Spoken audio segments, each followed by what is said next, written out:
Aria uhoro-ini wigie tabarira ya thirikari ya kurehe machini cia urigiti. Mútongoria wa aria anini bunge-ini James opiyo Wandayi augite ti nginyaniru ona hanini kuria hari mwaka-ini uyu wa 2023. Augite ni mwaka uihũirwo ni ciiko cia ngukumio na hau kurituhiria Kenya miturire yao. And now there's a major scam in the making that involves the National Treasury and the Belgian government. This is the microwave medical waste treatment project.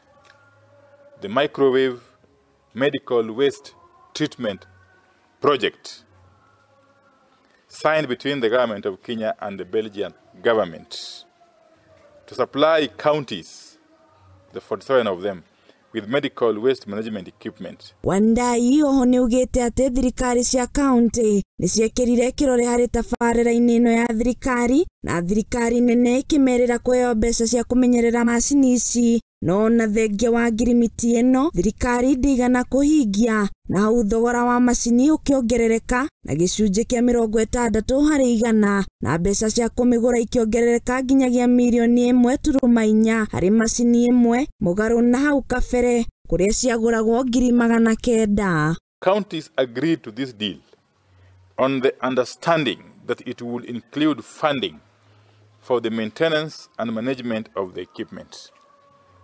In the end, the cost of the contract signed by the National Treasury rose by 60% or thereabout,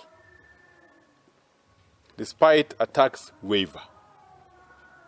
Now, in bracket, one equipment is going to cost us some euro 1.43 million shillings in this phase 2. Remember, in phase 1, one such equipment cost us only euro 900,000. Oho niongereire ati mbeca iria ciigitwo keheri cia kumenyerera machini ici ni ciraga na hau akauga ministry ya kigina iri na ciuria cia gucokia. But the money for the maintenance and management of the equipment is missing altogether.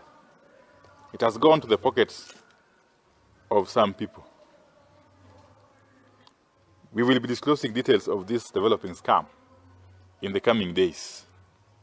But we are putting the National Treasury on notice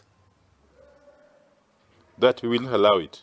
Na kuona atongoria matiganite aria marugamireire kanjo ya magavana guku bururi-ini ni makuruhanitio na riboti ya ungumania wa mbeca cia machini icio, riu Wandayi ni athinyiriirie munene wa kanjo ino oke atherie ndeto ino.